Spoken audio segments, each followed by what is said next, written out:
Good afternoon. Welcome to the June 18th, 1:30 p.m. City Council meeting. At this time, we will stand for the pledge and prayer. I pledge allegiance to the flag of the United States of America and to the republic for which it stands, one nation under God, indivisible, with liberty and justice for all. Let's pray. Dear Heavenly Father God, we just come to you, Father, just thanking you, Father, and praising you, Father, for what you're doing in the city, Father. Father, I just thank you, Father, that we have companies, Father, that have put you as their leader, Father, and that are interested in Borger, Father. I'm just so grateful, Father, that you have put us together as a council, Father, that we look toward you for reprove and instruction, Father, for our decisions that we make, Father. And Father, I just ask that you bless every citizen, Father, every city employee, every person that is watching online, Father. Just give them a special blessing, Father. And Father, we just ask that you just continue to do great things for Borger, Father, yes. And just continue to let us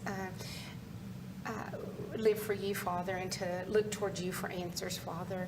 And I just pray all these things in Jesus' name. Amen. Amen. And at this time, we will have any questions or comments from any citizen that would like to speak. And I see none, so we'll move forward to the city manager's monthly report. So we're getting down into the last quarter of the fiscal year, so we've definitely in the middle of budget and working through our projections. So I've been going through budget projections right now, and even with the wildfires and all the added cost, without taking in reimbursement income, I think we're going to still end up on a positive note in the general fund. So we're doing pretty well there. You know, that sales tax is still trending up. It's not quite as up as it is, but I do think we'll end up with the sales tax revenue about 3% higher than what we budgeted.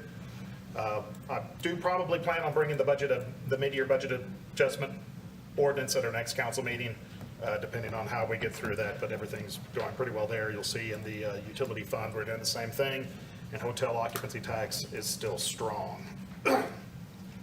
As we go through some of our projects, 10th Street's progressing pretty well. We picked up about 2 weeks ahead of schedule, you know, with the weather being favorable. So they're down to pretty much the subgrade on that project, and this week, you'll notice Amarillo Utility Contractors is back out there this week finishing up the utility relocates on the north side.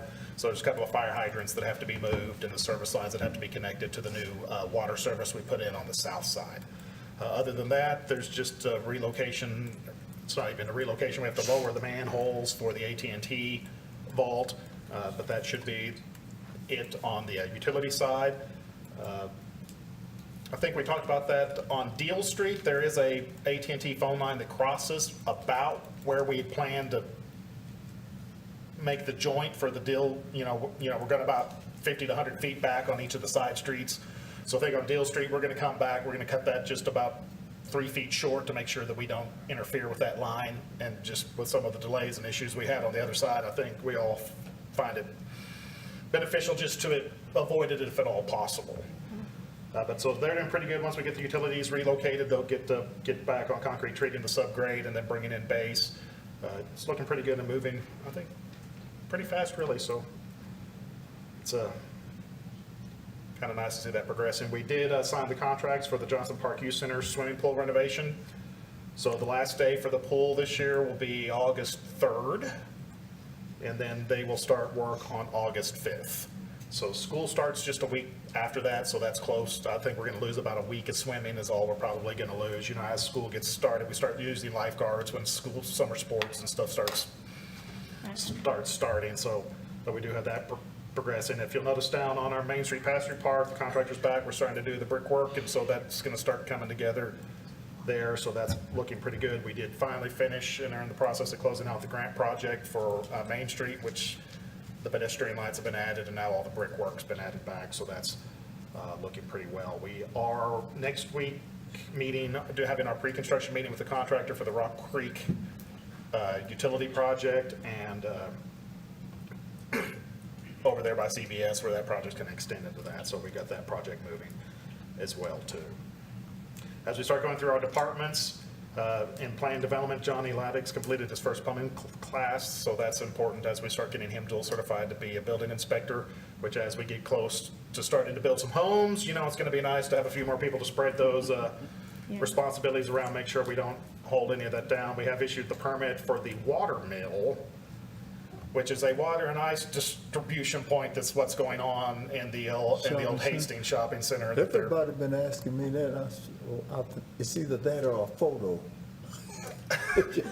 Well, I'm not for sure that anybody goes to a drive-through photo developing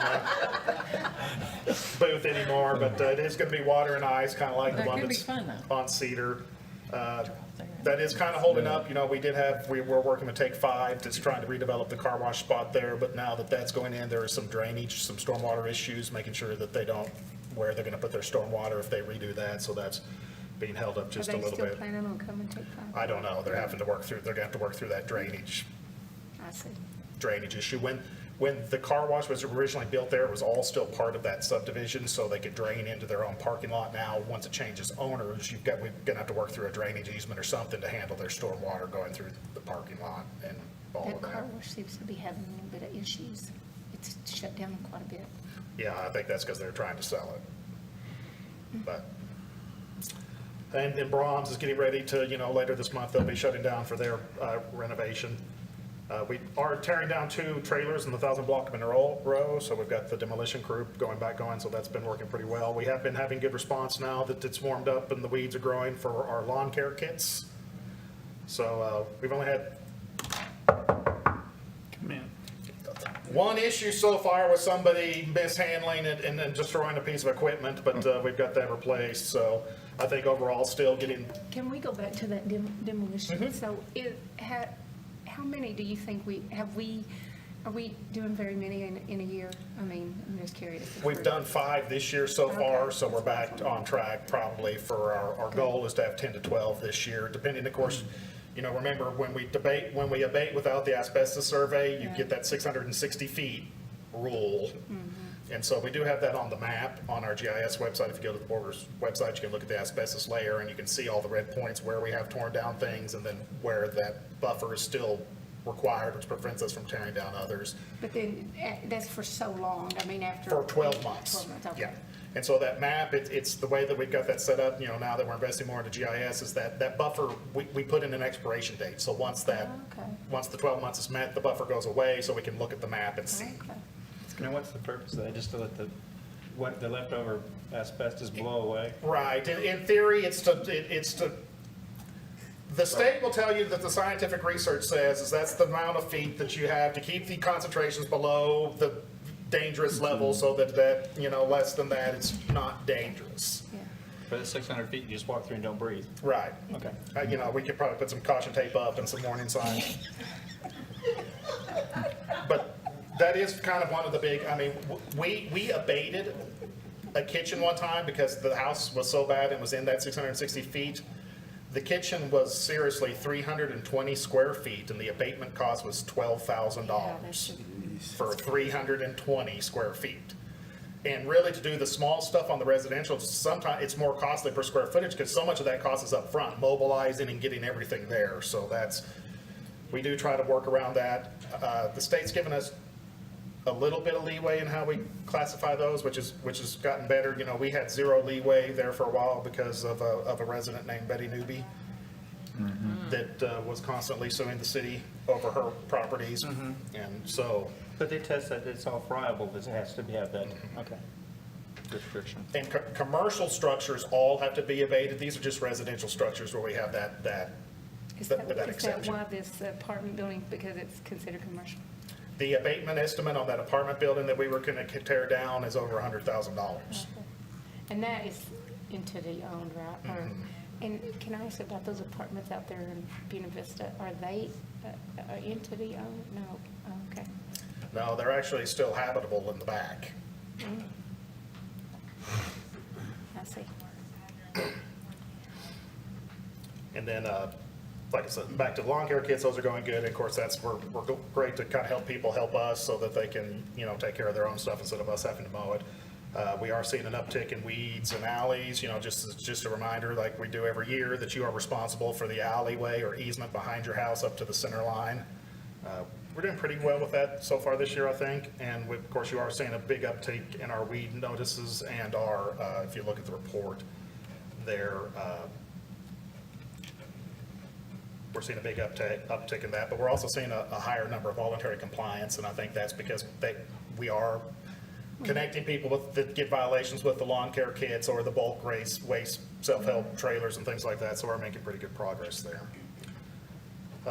Emergency management through IT. IT did work with the Department of Homeland Security on a vulnerability scan, and we actually scored an A+ on our vulnerability scan, so of course we had some hard lessons learned there probably to get to that A+, but it's nice to know that we've been doing that. They've also been experimenting more with their 3D printer that we bought them. So they've been making, they made little belt clips for the PD's body cameras at like $2.50 a piece, and they actually made a cup holder for the new tower truck. Apparently, $1.7 million gets you everything but a cup holder. So we cost extra. Well, we didn't want to do anything to slow it down any more than it was already slowed down, so they now have a nice fancy 3D printed cup holder. We are going through our cybersecurity training. Fair warning, that will be on our next work session. We'll have to sit through the little video again and make sure that y'all know what not to click and how not to screw up your emails. And we are getting ready to deploy some new remote management software to make sure that we have some better tabs on all of our computers and taking care of all of that. Fire marshal's office was busy with the police department and the fire department with the boots and badges over at the library. They kind of start the summer reading program with that, so they have their water gun fight. I think the firemen always have an unfair advantage with that since they come with water and lots of different things to spray the water. We've also got a report back. We haven't had time to review it with the after action that we did on the fires with the National Park Service, so that report's come in. Mostly it's pretty good with a few suggestions that we'll be working through as we go through that. In dispatch, we do have one new dispatcher that's been hired on, is going through his training, and we also are going through our ProQA, the protocol software recertification for the other ones.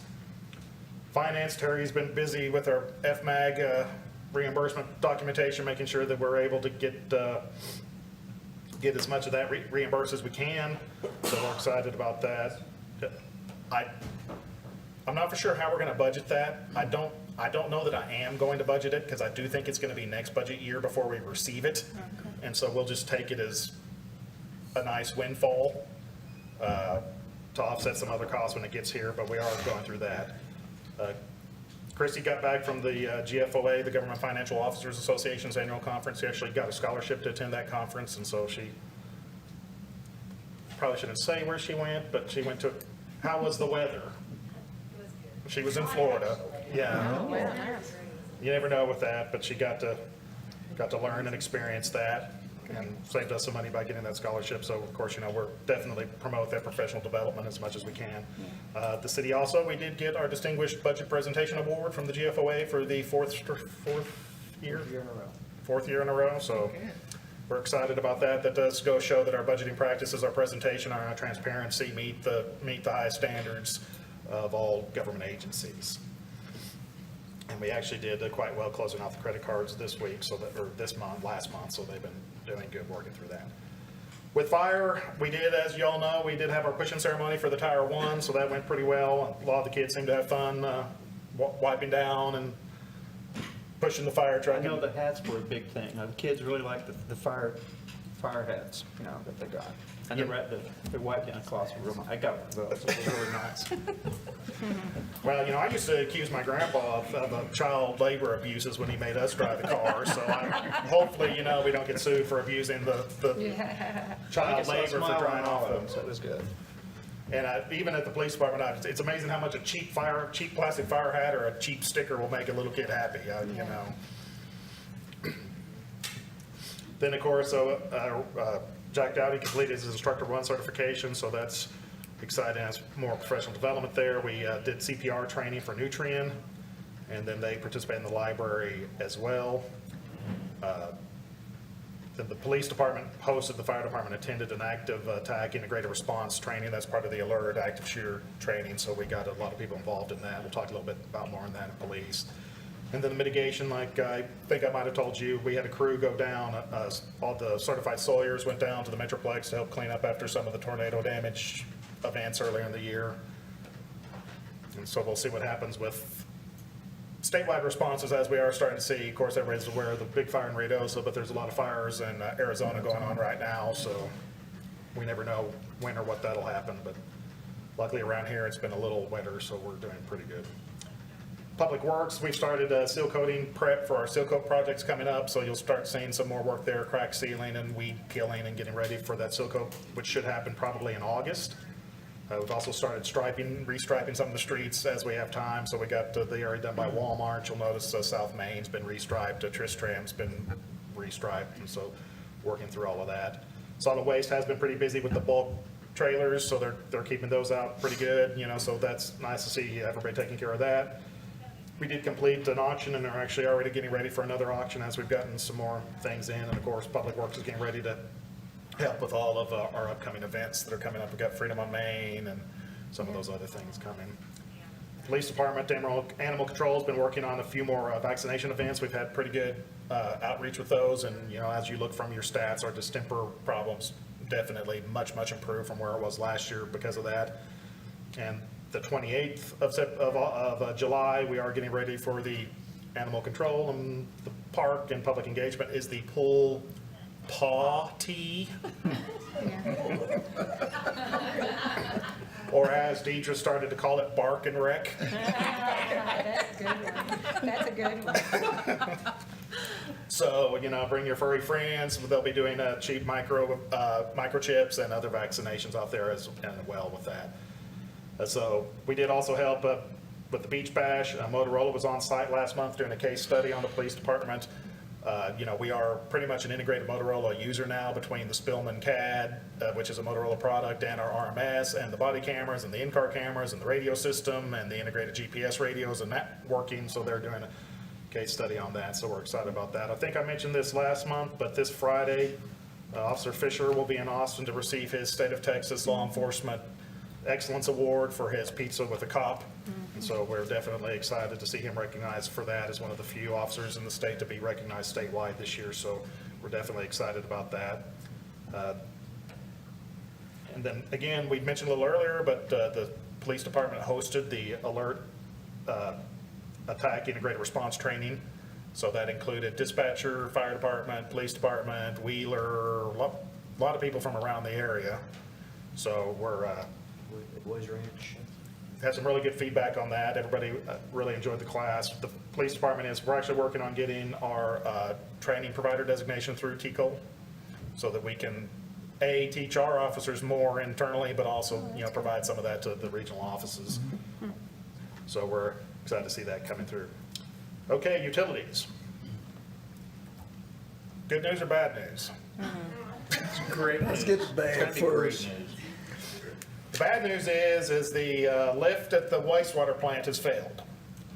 So if you recall, we did have that budgeted for replacement next year, and we did have engineering budgeted this year to get the engineering to replace it next year. So we'll be speeding that up just a little bit. The money will be there next year, but for right now, you're gonna start seeing some costs for some rental pumps because we're having to use trash pumps or manual pumps to overcome the lift screw. So we are working on that. Like I said, we thought we'd been ahead of the curve, and we mostly were ahead of the curve on all of this. And even on this, we had planned for it, so we knew it was coming. It just kind of beat us by a little bit, but we'll get that worked. On the bright side, we found water in the Northwest Wellfield. Hey, that's good.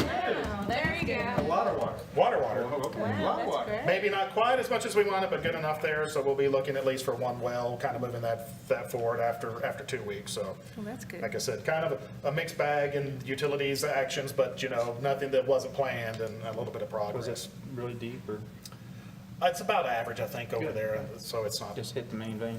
too bad. You've got like a little kind of underwater river there, so you've got to really, it's, I understand. 50 feet difference in your test holes can make all the difference. So they're still working. We do have a couple of pumps in the Stinnett well field down, so we've got some engines coming, and course, next year, we're working on trying to identify a replacement well up in the Now, well field. during the fire and stuff, didn't you say we had to use some generators to, now, do we have plenty of those on hand to take up the slack if something like that would happen, to keep our wells pumping? We have enough to meet our domestic demand. So, and what I mean by that is remember, on a given day, we sell, depending on the heat, 10 to 12 million gallons a day. Of that, about 2 million gallons is domestic, household and Right. businesses. The rest of it is industrial. Industrial? So we're not, the likelihood of us ever, and of course, for that matter, Phillips and all of, they don't have backup power in their well field either. So if power goes down, that, we can't make up all of that anyway. But we do have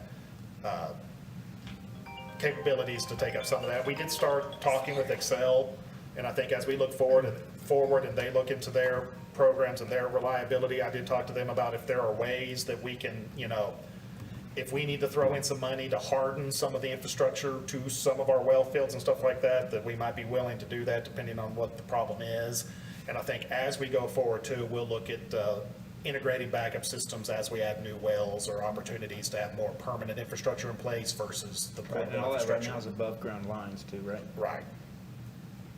And so we will, like the new well will have to be connected and all of that, and we will look at more Right, I understand. robust options when we go forward. But for the most part, keep in mind too, that the city of Borger elevates about 8 million gallons of water. And so if we cut off industrial water, just what's stored in the elevated tanks without power is enough to supply our domestic demand for about 3 days.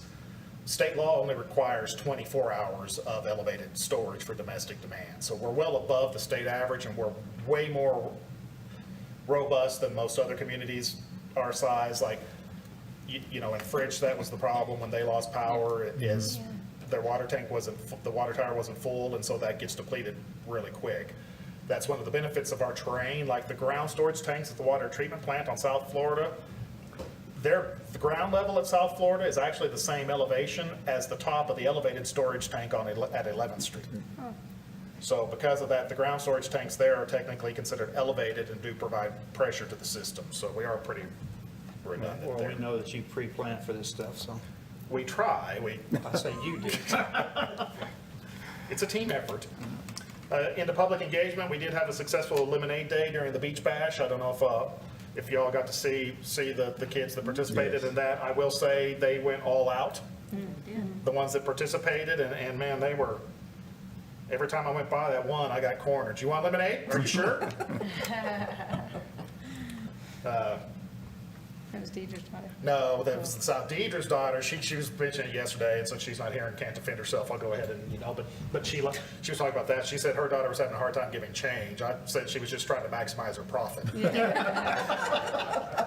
So that's a good lesson for, young entrepreneurs too. But apparently Dr. Forgy at the college gave her a $20 bill for one glass of lemonade, and she wasn't going to give him any change back. He's a doctor. We also did help the Elks with the Flag Day celebration last week, so we had about 100 people show up for that, so that turned out to be a pretty good day.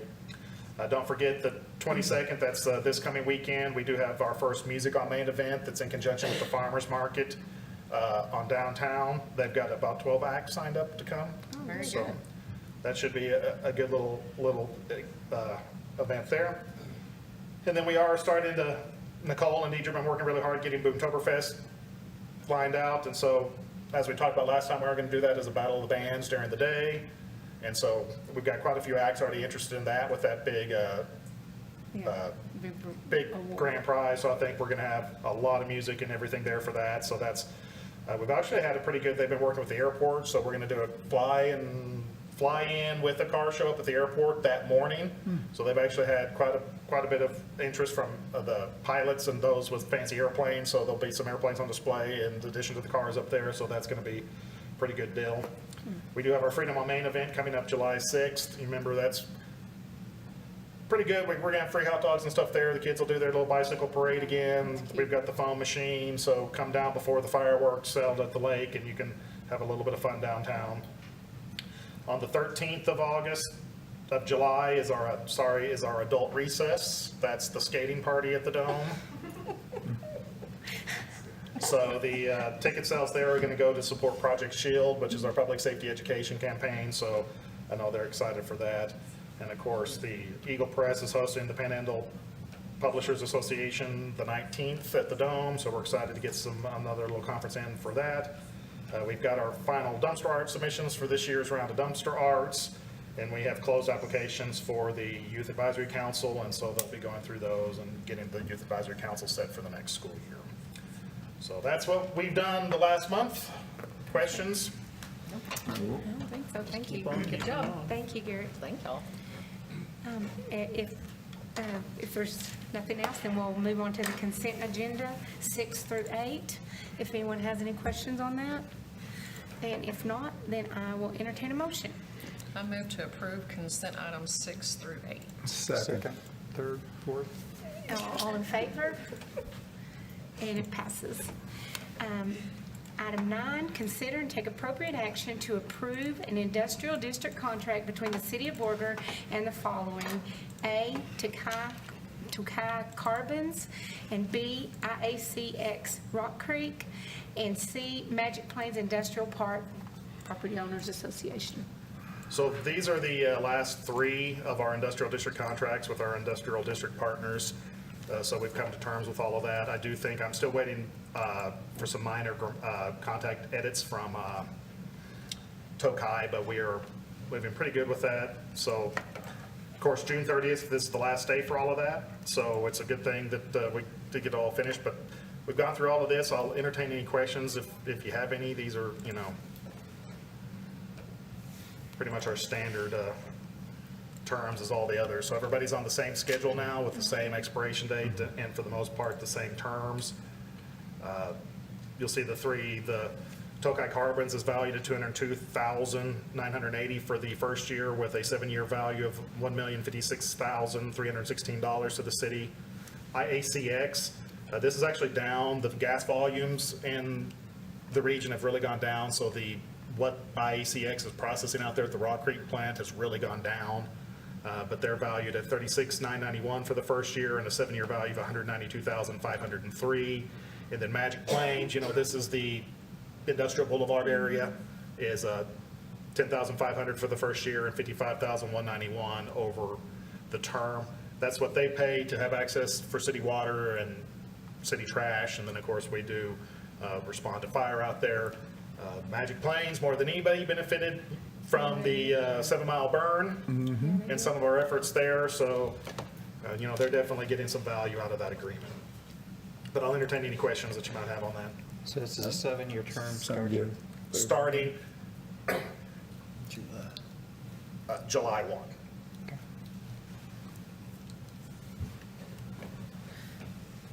Does anyone have anything else? If not, then I'll entertain a motion.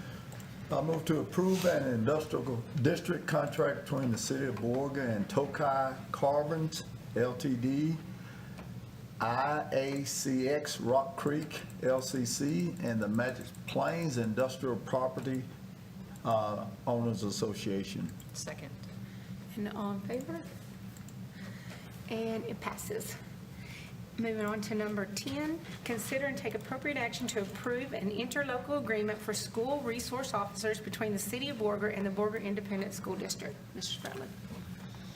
So as probably everybody knows, the school district consolidated with Spring Creek during the May election, so that opened up the Spring Creek campus. The school's plan is to have a daycare facility out there, kind of as an early Head Start program. So they'll be taking children from 0 to whenever they're eligible to go to Paul Belton. So since it is another campus, and that Senate bill passed last year requiring an armed guard of some sort at each campus, the school district had inquired about adding a 6th SRO. I did talk to them. There are a few things different from our previous. Is this contract also includes a one-time payment for another car.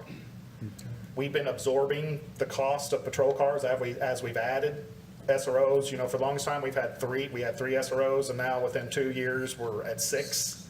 So our fleet couldn't absorb this extra one without another car. So I did ask the school to purchase a car or include the finances for one car in addition to this. We'll take care of upfitting the car, and we'll take care of the maintenance, but they are going to pay a $37,000, a little more than the, just what we've been getting. We had found some Dodge Chargers at Caldwell. Apparently, to the chief's dismay, Chargers aren't in high demand, so that's apparently the one car that can, is sitting on the lot with a decent price. So we've been moving SROs into new Dodge Chargers. Those are pretty cheap, effective ways to get them, and the cars do serve the SROs well. They're maybe not ideal for a frontline patrol vehicle, getting a little more abused than what the SROs are pretty good with their cars. They're assigned to their cars. So that saves us a little bit of money and saves the school district a little money.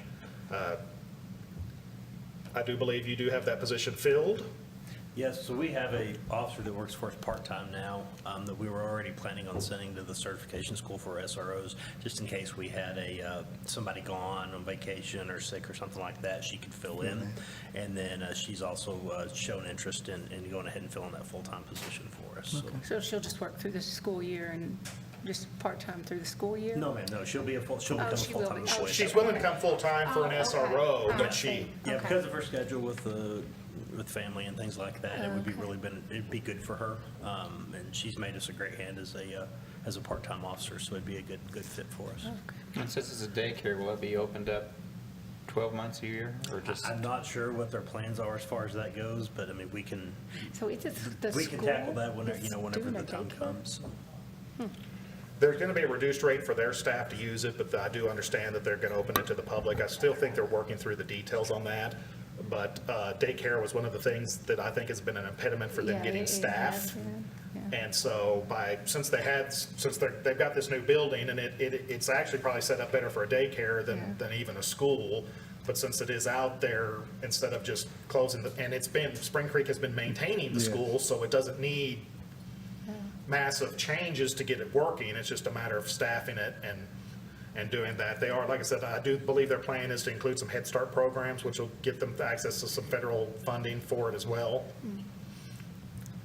So I would refer any more details to the school district. I know that they're probably still working through that, but this was kind of one of the steps that they needed. I do think that having an armed officer at the daycare will be a good selling point Agree. and probably help. And and the school district pays for what? 75% of the. 75, okay, because we take them on in the summertime. Right. So like right now, I think Fisher's helping the street, and He's actually helping with detectives right now, and then we have different school resource officers have different assignments throughout the summertime. They kind of help us fill in some of the gaps of other positions that we need, or as needed throughout the summer. So it's very beneficial for us throughout the summer to kind of take care of some things that we otherwise would probably have to put off or. well, and even during major events during the school year, they can do that, but it's a pretty good way to get us a little extra help, especially in the summer with just a portion of the cost. The relationship with the school district's been pretty good. I think we probably have one of the best city school district relationships around here. I think it behooves us to keep doing that and not having an ISD police department. Yeah. Our benefits are generally better, and we can provide some more stuff. But I did tell them going forward, as long as they don't add, we'll continue to eat the cost of vehicle replacement, going forward, because that's just part of our normal doing business. But we did need that this one time. Yeah.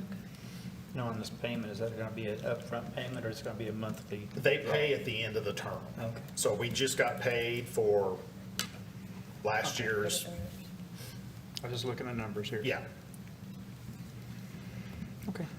So it is the same, all the other terms, one other change in the contract is there is a jurisdiction section in here now, because previously we didn't need that because all of the school's properties were inside the Yeah. city limits. Yeah. So now they've got a property outside the city limits, so there is a section in there, the school district can extend the jurisdiction of a contracted SRO by agreement. So that is worded out there, it just says that the SROs have jurisdiction on any school property. Okay. So that's kind of the only other change that we needed to add, but. Does anyone have any questions? No. If not, I'll entertain a motion. I move to approve the interlocal agreement between the Borger Independent School District and the City of Borger for the fiscal year 2025 School Resource Officer Program. Second. All in favor? And it passes. Item 11, consider and take appropriate action on Resolution R-014-24, approving the scope of work between Borger, Inc. and 828 Sports Development Group for the design phase of the Sports Tourism and Entertainment Project. Hi, Amy. Hello, good afternoon, council. And so, yes, I wanted to present this to you this afternoon, and so just for some background, kind of wanted to go back and cover some things. So of course, council knows, and just for public comment, Borger Economic Development Corporation was founded as a Type A development corporation, but the council having the foresight in '98 to bring propositions before the public, and it was passed by voter approval to give us the authorization to do Type B projects without a vote. Those Type B projects include public facility improvements, including educational training, public safety facilities, as well as any other improvements or facilities to promote or expand business enterprises, infrastructure improvements, including water, sewer, drainage, demolition projects that promote or expand business enterprises, transportation improvements, including street, road, area transportation facilities that promote or expand business enterprises, parks and public space improvements, including projects that promote athletic, park, or tourism-related facilities, including parks, park facilities and events, event space improvements, museums, related facilities, learning centers, and municipality-owned buildings, tourism and entertainment projects, including entertainment, tourism, convention centers, auditoriums, amphitheaters, concert halls, and exhibition facilities, commercial facilities, and other business-related improvements, including store, restaurants, concession, parking facilities, or other improvements to promote or expand business enterprises. Housing projects included projects required or suitable for the development and expansion of housing that will promote or expand business enterprises. So following some contacts made with 828, from Frank Phillips College, the City of Borger and Borger, Inc. have been working with the 828 Sports Development Group, who just by coincidence happened to be here today with us, because, you know, it just kind of lined up with our council meetings that we were going to be working on building relationships within the community so that as this goes forward, we could have those partnerships in place. We expressed, you know, we went forward, and the council and the city and the EDC have decided that we wanted to move this project forward. And so, you know, just kind of cover some of the things that 828 has presented to us as deliverables. And so this is a $100 million investment into our community for this project. There's the Mega Dome, that is a 400,000 square foot dome. That's, you know, multi-sport dome. There's the Sports Institute Dome, that's 150,000 square foot dome that's going to not only support workforce development, sports tourism management, sports management, hospitality, sports medicine, sports career foundation, sports science, data research and testing. The Aqua Dome, that's 90,000 square feet, that's going to include competition pools, but also water parks, a flag hotel, additional lodging facilities potentially, a sports-themed entertainment restaurant, and then, but also a sports professional hub. So when we're talking about that hub, we're talking about NBA, MLB, MLS, NPBA, PGA, and NFL. So, and then, of course, there's also these big brand corporate sponsorships. And so when we say big brand, we don't want to tie it to any brand, but we're talking about brands like Amazon, Apple, Gatorade, Coca-Cola, those kind of things. Rodeo facilities, full management systems of the park, and then, you know, there's so much more that we can't just possibly cover. But all of these projects, I know we had some questions last time about it needing voter approval. Because of these propositions and the foresight of our leaders, we do not have to go to voter approval. All those authorizations were done back in '98. And so, of course, there's several phases to a project, from design, pre-construction, construction, post-construction. And so because we've moved into the development phase, we're now there to where we're going to do those pre-design, the concept and design and pre-development. So right now, we're doing the schematic design, so review documents, and there's going to be models. Of course, the architect is here with us today, and he's really the major driver of this project at this time. And so, we are going to kind of ask City Council today to approve our next phase. And this phase includes, we are going to ask for $100,000 that is a refundable to Borger EDC during this phase. And so I just want to remind everybody that when we talk about $100,000, some people may think, wow, that's a lot of money. That's like 3% of the EDC's budget. And so EDC has given, we give $100,000 to Agrium every year. And we've been doing that for the past 10 years, and we will continue to do that until we hit $1 million. And it's for their expansion and all of those things, and it's kind of our buy-in to the project. And when we look at those things, did Agrium need our $100,000 a year for their billion-dollar project? Absolutely not. But it's our way of saying, we're supporting you in our community, we want you here. This is our buy-in to it. And I so would add that Agrium wanted that before they even they wanted the commitment for that before they even selected the site. Okay. So when we authorized that, we didn't even know if Borger was going to be selected. We were one of 3 potential sites, and they used that as the gauge of community support. And while the projects are a little different, what we're doing here is not uncommon in all types of economic projects. Because in these projects, like Garrett mentioned, community support and community engagement is vital. Absolutely. Because we're not just asking them to come in and build these huge facilities and increase our tourism and help our businesses. We're asking them to become part of our community. Sure. And if anything, especially from our conversations today and the amount of times they've been in our community just in a relatively small amount of time, that's their goal. They are becoming a part of our community.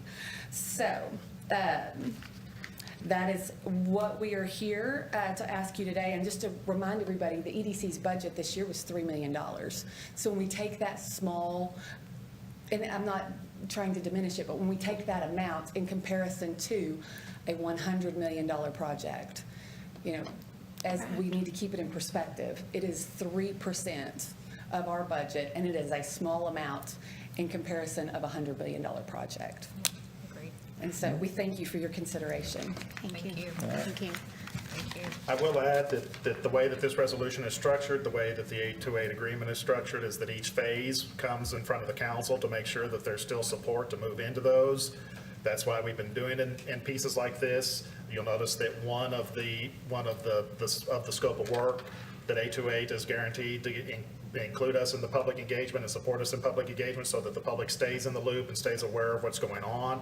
That's important for us. That's important for 828. And by doing approval at each separate step of the phase, make sure that we've got timelines and opportunities for it to come back in front of the public. I'd like to say one thing too, real quick, and that is that, to me, this is seed faith. It's like you got to plant seed in order to reap a harvest, and the more seed you plant, the greater your harvest. So I'm all for this. I just want to see it come. I want to come to fruition. Yeah. Not just a little seed. I want thousands and thousands and thousands of seeds come back. I want a big harvest on the seed that we're planting. Amen. I'm excited. If you don't believe me, I am. Okay. I guarantee you, they want it more than we do. They can't make money. They can't make money till they build it. So, Build it, they will come. Anyway. And they have talked about putting back into our community, and I mean, I realize there is people that would like for our youth facility, the city-owned youth facilities to be, things to be done there, and I can see, they are all about sports and they are all about kids, and I feel like that would be a place that they would put back into Borger, into our community, and I just think that's amazing, but, I'm all for it too, so. I don't know if we're supposed to say that before we vote, but anyway. no, and like I said, just to kind of help put things in perspective too, I remember we did, support $60,000 for the road extension for HTO that was for a single business. We supported $120,000 for a lift station for Tractor Supply that was for a single business. So this is not outside the scope of what we've been doing, and in the scheme of things, it is fairly reasonable for the potential benefits that will come from this. You know, we've spent more on single businesses, and the EDC's supported businesses that have failed with more money than Absolutely. this. I Yeah, mean, that's it's a never our risk. goal, but there is risk in economic development. Absolutely, This is a mustard seed as far as I'm concerned, yeah. just saying. I'm not gonna preach. All I wanna do is get it in here.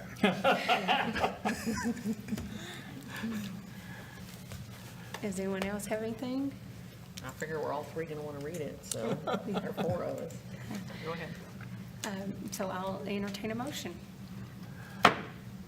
I move to approve Resolution R-014-24, authorizing the scope of work between Borger, Inc. and 828 Sports Development Group for the design phase of the sport tourism and entertainment project. Second? All in favor? And it passes. And item 12, consider and take appropriate action to adjourn. Make a motion that we Y'all adjourn. looking at me. Okay, I'll make a motion to adjourn. I second. All in favor?